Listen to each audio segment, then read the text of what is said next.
몇 년 사이에 LA 카운티에서 나온 홈리스 숫자의 통계를 보면요. 2022년도에는 6만 9천, 그 다음에 7만 5천, 24년도에는 7만 5천 300, 25년도엔 7만 2천, 약 3천 명이 전년 대비에 의해서 줄었다고 발표하고 있습니다.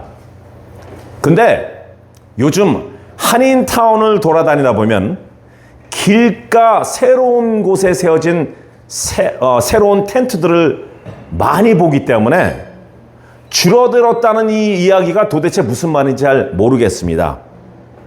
홈리스가 그 수가 줄었다는 이야기는 홈리스 생활을 완전히 청산하고 길가에서 떠나서 직장을 구하고 자기의 거처를 자기 힘으로 구해 그곳에 살고 있다라는 의미인지, 아니면 길가의 텐트에서 살고 있던 그 홈리스들이 주정부에서 운영하는 쉘터에 많이 넣어졌기 때문인지 잘 모르겠습니다.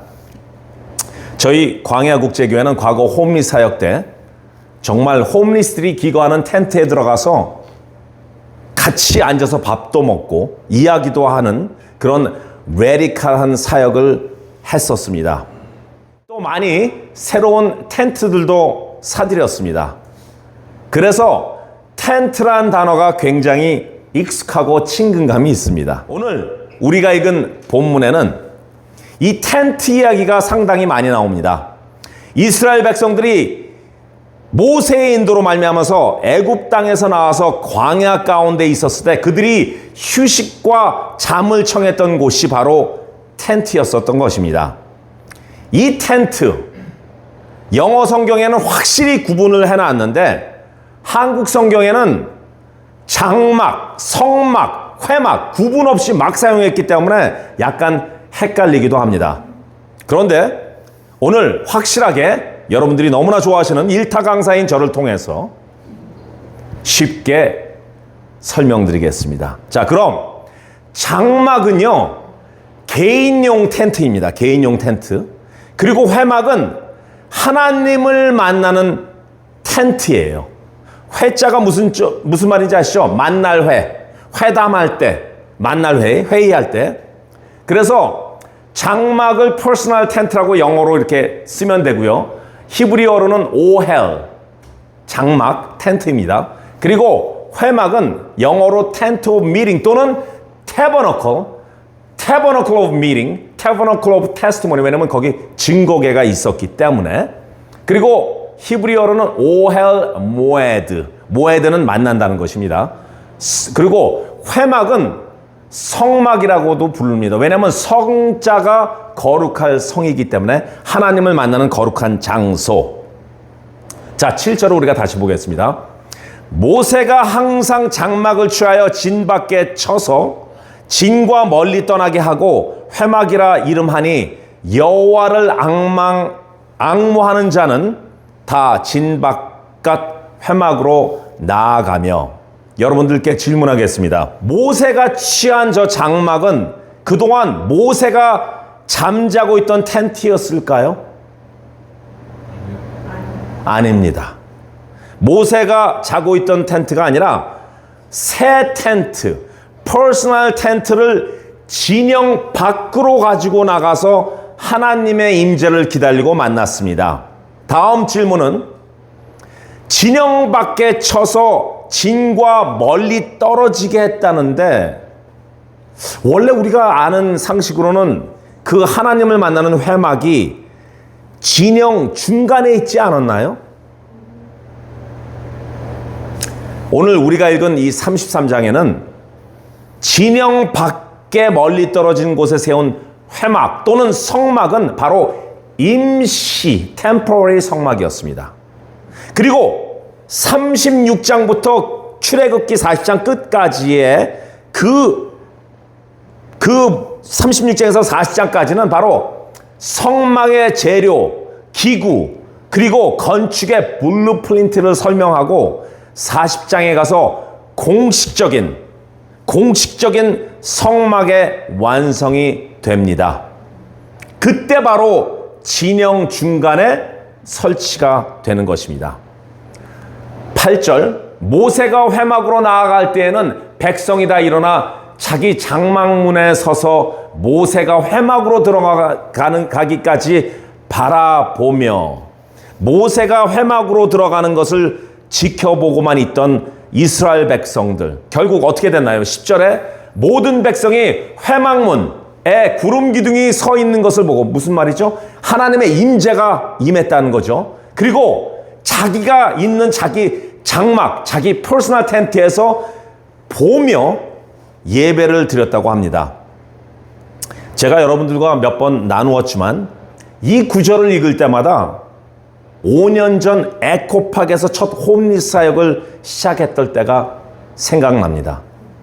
맨 처음 의자 한 10개를 놓고 스피커를 틀고 찬양하고 그럴 때 그 수십 개의 텐트 안에서 아무도 기웃거리지 않았는데, 조금씩 시간이 가면서 자기들의 텐트, 그 수십 개의 텐트에서 나와서, 즉 오늘 우리가 규정한 그 퍼스널한 장막에서 나와서 회막에 들어가 하나님을 만나는 모세를 이스라엘 백성들이 쳐다보는 것처럼 혼자 스페니쉬 찬양을 하면서 하늘을 쳐다보고 하나님을 만나는 이 빌리 목사를 쳐다보는 장면들이 오버랩됩니다.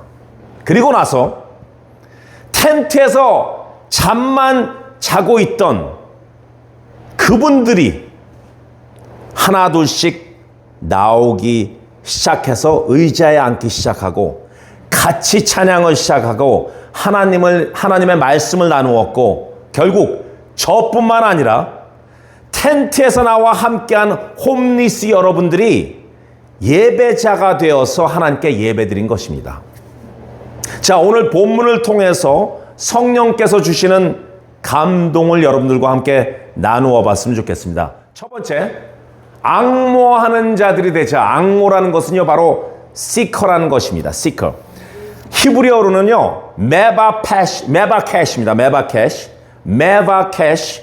하나님을 열심히 찾고 구한다라는 이야기입니다. 물론 이렇게 질문하시는 분들이 계실지 모릅니다. 하나님은 무소부재, omnipresent, 어디에나 다 계시는데 찾는다는 게 말이 됩니까? 하나님을 찾는다는 것은, 목사님, 성경을 잘 이해 못하는 것 같습니다. 그렇게 얘기하시는 분들이 이해 못하시는 거예요. 하나님을 찾는다는 의미는요, GPS를 켜고 하나님을 위치 추적한다, 어디 계세요 하는 것이 아니라, 또 하나님도 나 잡아봐라 하는 것이 아니라, 하나님을 찾는다는 것은 결국 무소부재하신 어느 곳에든지 계시는 하나님과 나와의 관계를 다시 정립한다는 것입니다. 제발 문자적으로만 해석하지 마시고 고집 부리지 마십시오. 예레미야서 29장 13절, 너희가 전심으로 나를 찾고 찾으면 나를 만나리라. 이것은 하나님께서 말씀하신 것입니다. 그러면 하나님도 틀렸나요? 아니죠. 왜 찾으라고 하신 건가요? 숨바꼭질 하시려고요? 머리카락 보일까 봐요? 아닙니다. 우리에게 하나님과의 관계를 다시 세우라는 것입니다. 회개하고 돌아오라. 돌아온 탕자를 반기듯 하나님 아버지의 집으로 돌아오라는 뜻입니다. 또 제가 하나님의 집이라고 했다고 하나님이 왜 집이 있습니까? 라고 딴지거지 마십시오. 그 시간이 있으시면 성경을 한 구절 더 읽으십시오. 자, 33장 10절에 모든 백성이 회막문에 구름 기둥이 서 있는 것을 보고 다 일어나서 각기 장막문에 서서 예배하며, 저는 이스라엘 백성들이 다 자기 장막에 서서 모세가 회막으로 들어가는 것을 보고 다 서서 예배 드렸다고 보지 않습니다. 아니, 목사님, 다 일어나서 예배 드렸다고 하지 않습니까? 다 영어로는 all. 왜 하나님의 말씀을 트위스트 합니까? 트위스트하는 것이 아닙니다. 전 세계의 크리스찬들 주일 모두 all 예배를 드립니다. 그중 모두 all이 하나님께 다 집중했을까요? 이 생각 저 생각 이따 집에 가서 뭐 해야지, 집안에 있는 걱정들, 우한들, 돈 문제들, 이런 거 생각하시는 분들 있을 거잖아요. 나 오늘 친구들과 골프 약속했는데 주일 예배 하루 빠진다고 해서 무슨 일이 있겠냐? 그 대신 하나님한테 미안하니까 내가 헌금을 2배로 하지. 나 저 집사 굉장히 마음에 안 들어. 나 교회 옮길 거야. 이 교회는 의자에서 너무 냄새가 나. 걱정 마십시오. 우리 샴푸 다 했습니다. 완전히. 거금을 내고 했습니다. 저 빌리 목사 조금 전 설교에서 예화 들은 것 혹시 나에게 한 것 아니야? 까짓것 한타의 교회가 100개 이상 되는데 어차피 요즘은 뷔페식으로 교회를 정할 수 있잖아. 딴 데 가면 되지. 이와 같이 장막문에 서서 예배하는 사람들 중에 100% 모두 하나님께 100% 집중하고 영광을 드렸다고 보지 않습니다. 몸은 교회이지만 생각과 마음은 다른 곳에 가 있는 사람들이 있을 것이라는 것입니다. 자, 다시 본문으로 돌아와서 모두 서서 모세가 회막 안으로 들어가는 것을 보고 예배드렸지만 그 중에는 나 오늘 만나를 주느라고 너무 힘들어. 나 오늘 아내와 남편과 대판했어. 그래서 예배드릴 기분이 아니야. 아이들이 너무 말을 듣지 않아. 나 이제 이 진영에서 떠날래. 나 저 제사장 마음에 안 들어. 오늘 열받아서 며칠간 제사 안 드릴 거야 하는 사람들도 있을 거란 말입니다. 다시 타임머신을 타고 장소와 시간을 옮겨서 에코팍으로 가자고요. 에코팍에서 빌리, 너는 예수님이라는 것을 외쳐.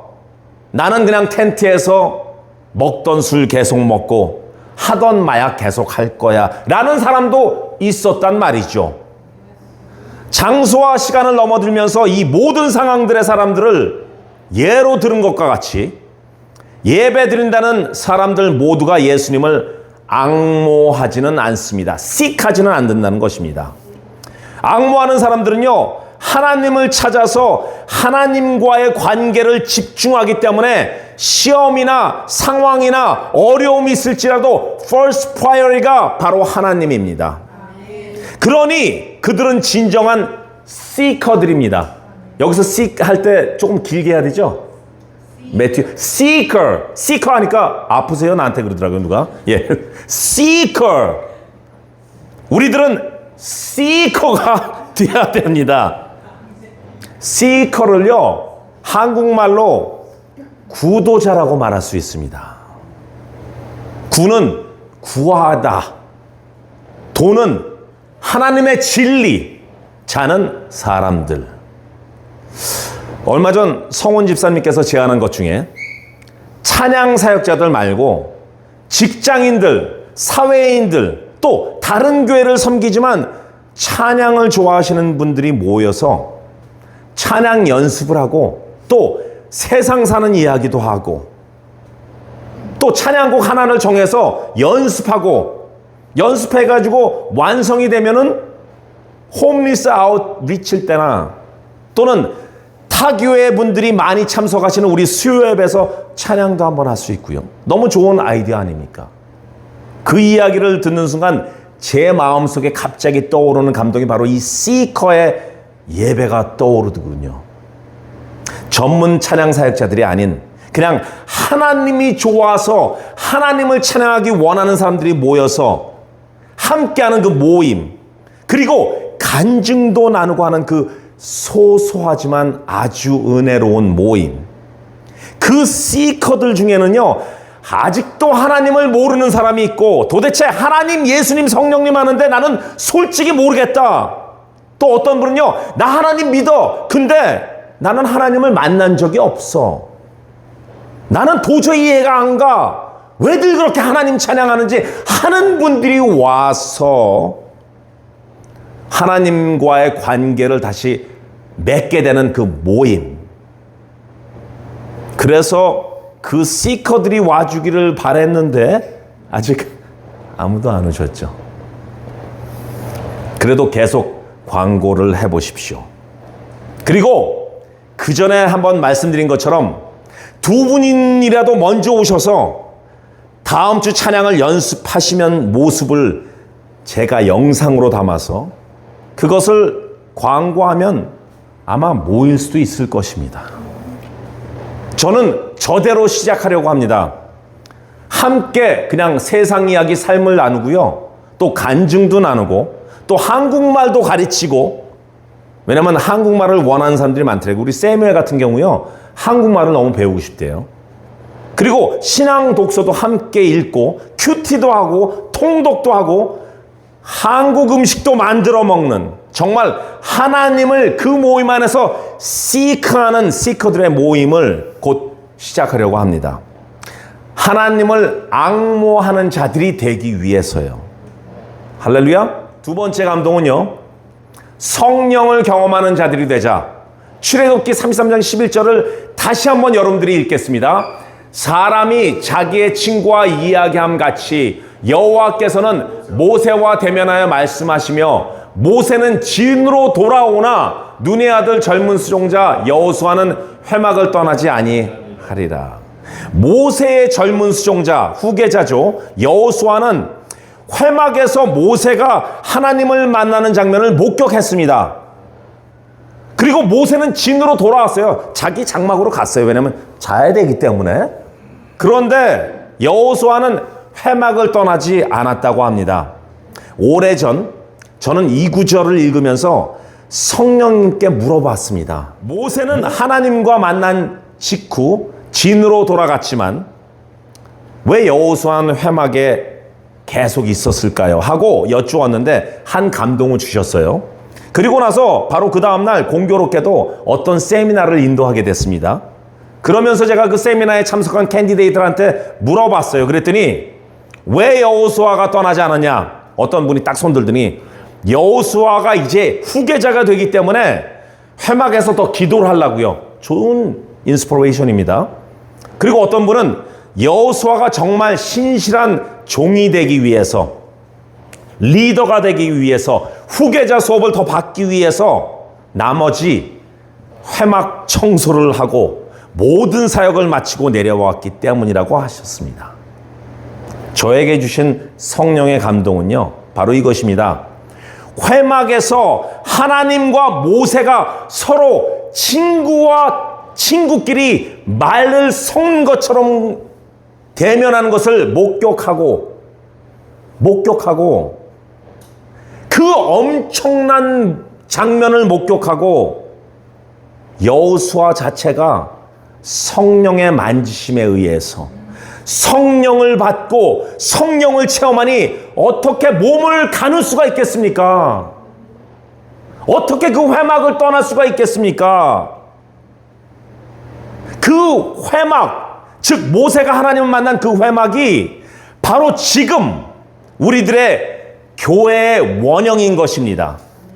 그래서 우리는 교회에 오는 것이 그냥 일주일에 한 번 루틴으로 오는 것이 아니고, 또 빠지면 하나님께서 벌 주시겠지 하는 그런 오해로 오는 것이 아니고, 안 오면 목사와 사모가 전화 연락해야 될 거야, 귀찮아서 주일 예배에 참석하는 것이 아니라, 특히 우리 교회는 목사와 사모가 전화를 안 겁니다. 안 오셔도 카톡하죠.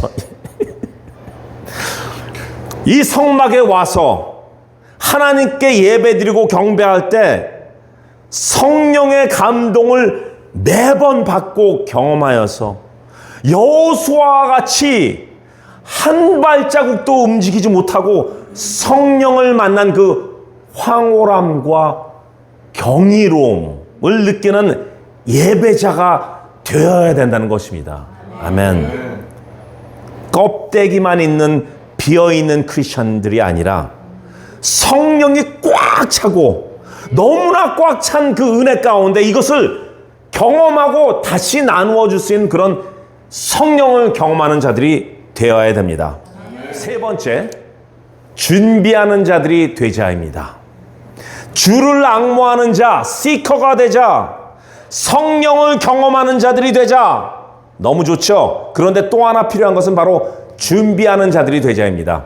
아까도 말씀드렸지만 출애굽기 36장에서 40장까지는 성막 준비에 대한 얘기가 나옵니다. 블루프린트가 나오고요. 뭐 등잔 때는 어떻게 만들고 다 나옵니다. 준비하는 과정. 아까도 33장 우리 오늘 읽은 본문은 준비기간, 임시 성막이라고 말씀드렸는데 이 36장부터 40장까지는 완전한 성막을 완성하기 위해서 하나님께서 직접 지시 내리는 그 장면이 나옵니다. 그냥 그것을 36장에 그냥 하나에 때려 넣어서 설명하지 못하러 4장에 걸쳐서 설명하고 계실까 의문도 들 수 있지만 그 이유는 준비가 그렇게 중요하다는 것입니다. 우리는 성전의 예배자인 동시에 성전의 성스러운 기구들이며 성전 안의 기구들처럼 역할이 있는 존재들입니다. 그리고 성전의 기구는요, 또 다른 곳에서 절대 사용하지 못합니다. 그래서 우리가 바로 구별되고 거룩하고 모두가 성전인 것입니다. 바로 고린도전서 3장 16절, 너희는 너희가 하나님의 성전인 것과 하나님의 성령이 너희 안에 계시는 것을 알지 못하느냐. 하나님은 성전 기구로 거기서 쓰던 거 그냥 대강대강해 이렇게 쓰라고 하지 않으셨습니다. 모든 성전의 기구들은요, 준비를 하나하나 거치고 자세히 하나님께서 설명하신 것과 같이 우리는 성전의 기구처럼 예배를 위해서 준비해야 됩니다. 여러분들 예배에 목숨 걸라는 이야기 많이 들어보셨죠? 목숨 걸라는 것이 무슨 뜻입니까? 문자적으로 내 목숨을 바치는 것이 아니라 목숨을 바칠 정도로 최선을 다하고 신령과 진정으로 예배를 드리라는 것입니다. 그러기 위해서 예배 드리러 올 때 마음의 준비를 하고 와야 되는 것입니다. 조금 일찍 오셔서 기도로 준비하시고 또 펠로우십도 좀 하시고, 찬양팀은 일찍 오셔서 찬양 연습도 좀 하시고, 저도 요즘은 설교를 준비하면서 고치고 또 아침에는 주일날 아침 일찍 가서 여기서 연습도 합니다. 그리고 우리 그 YM에서 오신, 예수전도단에서 오신 사라 전도사님이 수요일 날마다 오시잖아요. 그분이 처음 오셨을 때 5시까지 오렌지 카운티 내려가야 되는데 거기서 기거하시기 때문에, 그래서 여기다 물건만 전해주고 가시려고 그러는데 저쪽 펠로우십에서 막 소리가 나고 막 기도 소리가 나니까 그게 한 4시 반인가였어요. 그랬더니 사라 간사님이 저한테 그러더라고요. 저 방에서 혹시 축사사역 해요? 축사사역 뭔지 아시죠? 귀신 쫓는 거. 아니요? 그 왜 이렇게 울부짖어요? 권사님들이 오셔서 송 권사님, 테리 권사님, 조이 권사님, 에이미 사모가 오셔서 그날 수요 예배를 위해서, 주일 예배를 위해서, 토요 사역을 위해서, 이 교회를 위해서, 성도들 한 사람 한 사람을 위해서, 이분 투란 교회 교인들까지를 위해서 기도하기 때문에 이분이 오렌지 카운티로 가야 되는데 나 오늘 여기 참석하려고 그러더라고요. 어떤 모습 같으세요? 바로 여호수아가 발을 못 댄 것처럼. 나 못 가겠어요. 나 내려가야 되는데 포기했어요. 나 여기에 있을래요. 그리고 들어오셨단 말이에요. 그러면서 수요예배에 계속 참석하시는 것입니다. 또 준비하는 사람들이 되자는 말씀은요, 준비하는 자들이 되자는 말씀은 조금 일찍 오시는 것 이외에도 내려놓으실 것들, 고집스럽게 가지고 있었던 것들, 마음이 불편하고 기분 나빴던 것들, 뭐 죄책감, 위기감, 질투들, 증오하는 것들 모두 정리하고 준비해서 이곳 십자가로 가지고 와서 던져야 된다는 것입니다. 그것이 예배입니다. 그냥 생각날 때마다 회개할 것이 생각나면 그냥 휙휙 던지는 게 아니라 그것을 준비해야 된다는 것입니다. 근데 여기 아주 중요한 포인트가 있습니다. 그 모든 것들, 자기 안에 있었던 모든 죄들과 뭐 상심함과 낙담함 이런 것들을 모아서 그거를 집에다 두고 내가 이제 교회 가는데 거룩한 마음으로 와야지가 아니에요. 그러면 집에 가서 다시 그거를 또 묵상하게 돼요. 그거를 정리해서 이삿짐 하듯 꽉 묶어서 여기로 가져나와야 돼요. 그리고 십자가 앞에 여기 있습니다 하고 던져야 되는 것입니다. 마태복음 11장 28절 여러분들 너무나 잘 아시는 구절이죠. 수고하고 무거운 짐진 자들아 다 내게로 오라. 내가 너희를 쉬게 하리라 라고 하셨지. 수고하고 짐진 것들은 모두 집에 던지고 거룩한 마음으로 나한테 올 때는 간편하게 가볍게 와라고 하지 않으셨어요. 다 가지고 와. 준비해서. 그냥 와서 하나하나씩 던지지 말고 준비해서 이거 하나님 정리해 주세요. 이렇게 오는 것입니다. 기도하시겠습니다.